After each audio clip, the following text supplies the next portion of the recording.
السلام علیکم ورحمۃ اللہ وبرکاتہ۔ جہنم کی دوسری قسم میں چند ایک احادیث مبارکہ ترمذی شریف سے آپ کے سامنے پیش کرتا ہوں۔ پہلی روایت حضرت عبداللہ بن مسعود کہتے ہیں کہ اس دن یعنی قیامت کے دن جہنم کو اس حالت میں لایا جائے گا کہ اس کی 70,000 لگامیں ہوں گی اور ہر لگام کو 70,000 فرشتے پکڑ کر کھینچتے ہوئے لائیں گے۔ اللہ اکبر اللہ اکبر۔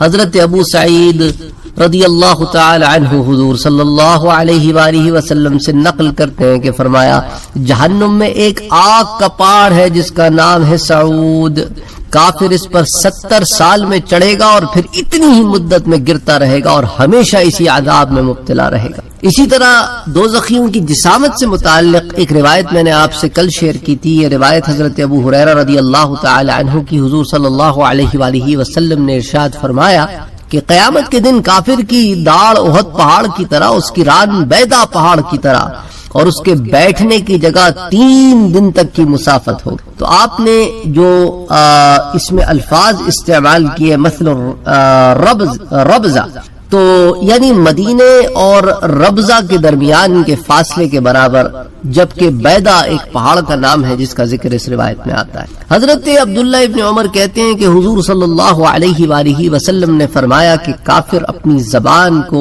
1 یا 2 فرسخ یعنی فرلانگ تک زمین پر گھسیٹے گا، لوگ اسے رونتے پھریں گے۔ حضرت ابو ہریرہ رضی اللہ تعالی عنہ کہتے ہیں کہ حضور صلی اللہ علیہ وآلہ وسلم نے فرمایا کافر کی کھال کی موٹائی 42 گز ہے یعنی 42 یارڈز، اس کی داڑھ احد کی برابر اور اس کے بیٹھنے کی جگہ اس روایت میں زیادہ طویل ہے، مکے اور مدینے کے درمیان فاصلے جتنی ہے۔ اب جلد اور اعضاء کی مقدار میں روایات کا جو اختلاف ہے وہ اعمال کے اختلاف پر ہے، چنانچہ جس قدر فساد زیادہ ہوگا جسم اس قدر بڑا ہوگا۔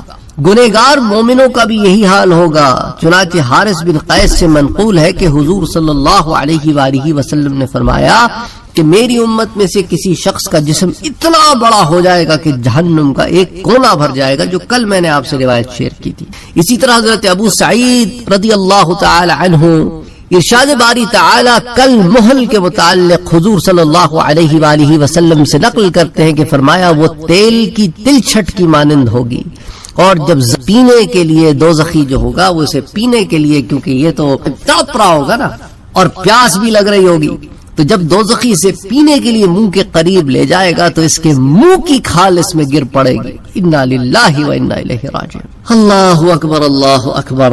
یہ جو آیت مبارکہ جہاں پہ جو ذکر ہے نا کل محل والی، وہ قرآن کریم کی جو آیت مبارکہ ہے وَإِن يَسْتَغِيثُوا يُغَاثُوا بِمَاءٍ كَالْمُهْلِ يَشْوِي الْوُجُوهَ۔ اللہ اکبر۔ حضرت ابو ہریرہ رضی اللہ تعالی عنہ کہتے ہیں کہ حضور صلی اللہ علیہ وآلہ وسلم نے فرمایا گرم پانی یعنی کہ حمیم ان کے سروں پر ڈالا جائے گا اور وہ ان کے جوف تک نفوذ کر جائے گا، اس سے ان کے گردے، کلیج اور آتے وغیرہ کٹ جائیں گی، یہاں تک کہ وہ سب چیزیں ان کے قدموں میں سے نکل جائیں گی۔ قرآن کریم میں آیا ہے سحر، یعنی اس سے بھی یہی مراد ہے، اور پھر دوبارہ ویسے ہی ہو جائے گا جیسے یہ پہلے تھے۔ تو حمیم جو ہے نا اس پانی کو کہتے ہیں جس کی حرارت انتہا درجے کی پہنچی ہوئی ہو۔ حضرت ابو امامہ رضی اللہ تعالی عنہ قرآن کریم کی آیہ مبارکہ وَيُسْقَى مِن مَّاءٍ صَدِيدٍ يَتَجَرَّعُهُ، اس آیت کی تفسیر حضور سے نقل کرتے ہوئے فرماتے ہیں کہ اسے اس کے منہ کے نزدیک کیا جائے گا تو وہ اس سے کراہت کرے گا، جب اور قریب کیا جائے گا تو اس کا منہ اس سے بھن جائے گا اور اس کے سر کی کھال اس میں گر پڑے گی، اور جب وہ اسے پیے گا تو اس کی آنٹیں کٹ کر اس کے پیچھے سے نکل جائیں گی۔ اور اللہ تعالیٰ قرآن کریم میں فرماتا ہے وَسُقُوا مَاءً حَمِيمًا، یعنی انہیں گرم پانی پلایا جائے گا جو ان کی آتے کاٹ دے گا۔ پھر فرمایا وَإِن يَسْتَغِيثُوا يُغَاثُوا بِمَاءٍ كَالْمُهْلِ يَشْوِي الْوُجُوهَ بِئْسَ الشَّرَابُ وَسَاءَتْ مُرْتَفَقًا۔ اللہ اکبر۔ یعنی اگر وہ لوگ فریاد کریں گے تو انہیں تیل کی تلچھٹ کی مانند پانی دیا جائے گا جو ان کے چہروں کو بھون دے گا۔ کتنی بری ہے یہ پینے کی چیز اور یہ کتنی بری ہے جگہ رہنے کے لیے۔ حضرت ابو سعید خدری کہتے ہیں کہ حضور صلی اللہ علیہ وآلہ وسلم نے کل محل کی تفصیل میں فرمایا یہ تیل کی تلچھٹ کی طرح ہے، جب وہ دوزخی کے قریب کی جائے گی تو اس کے چہرے کی کھال اس میں گر پڑے گی۔ اسی سند سے یہ بھی منقول ہے کہ آپ نے فرمایا سرادق النار یعنی دوزخ کی 4 دیواریں ہیں اور ہر دیوار کی موٹائی 40 سال کی مسافت ہے۔ اسی سند سے منقول ہے کہ اگر غساق کی 1 بالٹی بھی دنیا میں ڈال دی جائے تو پوری اہل دنیا سڑ جائے۔ اور غساق کیا ہے؟ یہ دوزخیوں کے جسموں سے بہنے والا پیپ اور خون، یہ اس کو کہتے ہیں غساق۔ اسی طرح حضرت عبداللہ ابن عباس کہتے ہیں کہ حضور نے فرمایا جب یہ آیہ مبارکہ پڑھی اتقوا اللہ حق تقاتہ سے اس طرح تقوی اختیار کرو جیسا کہ اس کا حق ہے۔ اللہ اکبر، اور مرنا تو مسلمان ہو کے مرنا۔ پھر فرمایا اگر زقوم کا 1 قطرہ بھی دنیا میں ٹپکا دیا جائے، معیشت بگڑ جائے تو پھر ان کا حال کیا ہوگا جن کی غذا ہی ہوگی۔ پھر حضرت ابو دردہ فرماتے ہیں کہ حضور نے فرمایا دوزخیوں کو بھوک میں مبتلا کر دیا جائے گا یہاں تک کہ دوسرا عذاب اور بھوک برابر ہو جائیں گے، تو وہ لوگ فریاد کریں گے، چنانچہ انہیں ضریعہ کھانے کے لیے دیا جائے گا جو نہ موٹا کرے گا نہ بھوک ختم کرے گا۔ اب دریعہ کیا ہے؟ دریع جناب ایک خشک کانٹے دار نباتات کا نام ہے جو بہت کڑوا ہوتا ہے۔ ابن عباس سے منقول ہے کہ یہ جہنم میں ایک ایسی چیز ہے جو ایلوے سے زیادہ کڑوی اور مردار سے زیادہ بدبودار اور آگ سے زیادہ گرم ہوتی ہے۔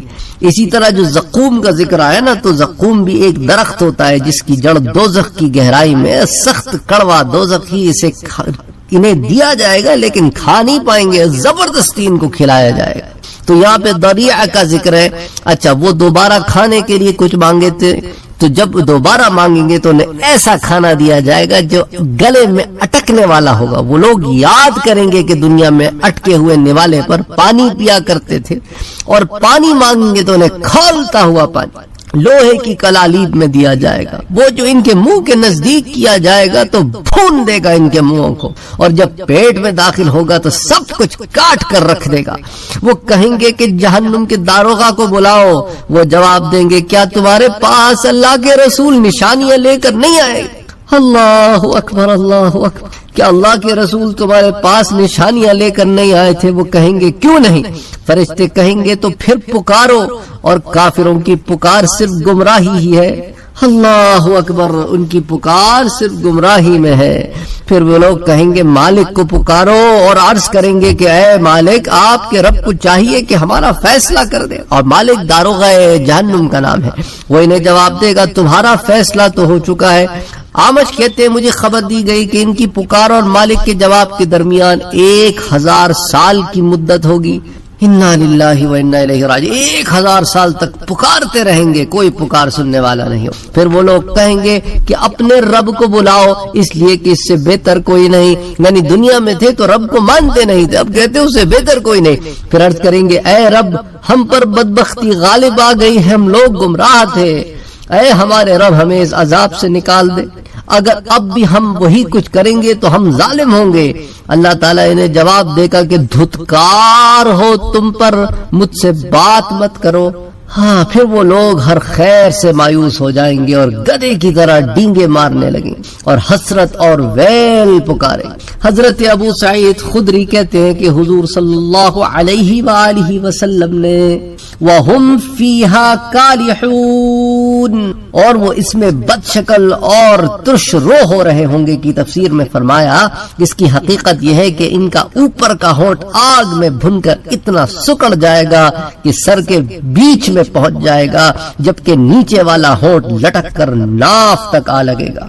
اسی طرح حضرت ابو ہریرہ رضی اللہ تعالی عنہ نقل کرتے ہیں وآلہ وسلم سے کہ یہ آگ جسے لوگ سلگاتے ہیں جہنم کی آگ کا 70واں حصہ ہے۔ صحابہ نے عرض کیا یا رسول اللہ، جلانے کے لیے تو یہی آگ کافی تھی؟ فرمایا وہ آگ اس سے 69 ٹائمز 69 درجے زیادہ گرم ہے، اور ہر درجے اس کی گرمی کے برابر ہے۔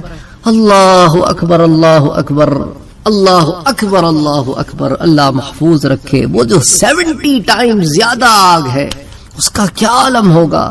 حضرت ابو سعید کہتے ہیں کہ وہ حضور نے فرمایا تمہاری یہ آگ دوزخ کی آگ کا 70واں حصہ ہے، ہر حصہ اتنا ہی گرم ہے جتنی تمہاری یہ آگ ہے، اب اس کو ذرا 70 ٹائمز ملٹی پلائی کرو کہ کیا انٹینسٹی ہوگی اس کی۔ حضرت ابو ہریرہ کہتے ہیں کہ حضور نے فرمایا جہنم کی آگ کو 1000 سال تک سلگایا گیا یہاں تک کہ وہ سرخ ہو گئی، پھر 1000 سال تک بھڑکائی گئی یہاں تک کہ وہ سفید ہو گئی، پھر 1000 سال تک بھڑکائی گئی یہاں تک کہ کالی ہو گئی، چنانچہ اب وہ سیاہ بھی ہے اور تاریک بھی ہے، سوداء مظلمۃ، سیاہ بھی ہے اور تاریک بھی ہے۔ اللہ تعالیٰ محفوظ رکھ میرے پاک پروردگار، محفوظ رکھ میرے پاک پروردگار۔ انشاءاللہ تعالیٰ کچھ اور روایات کے ساتھ اگلے درس میں حاضر ہوں گا۔ السلام علیکم ورحمۃ اللہ وبرکاتہ۔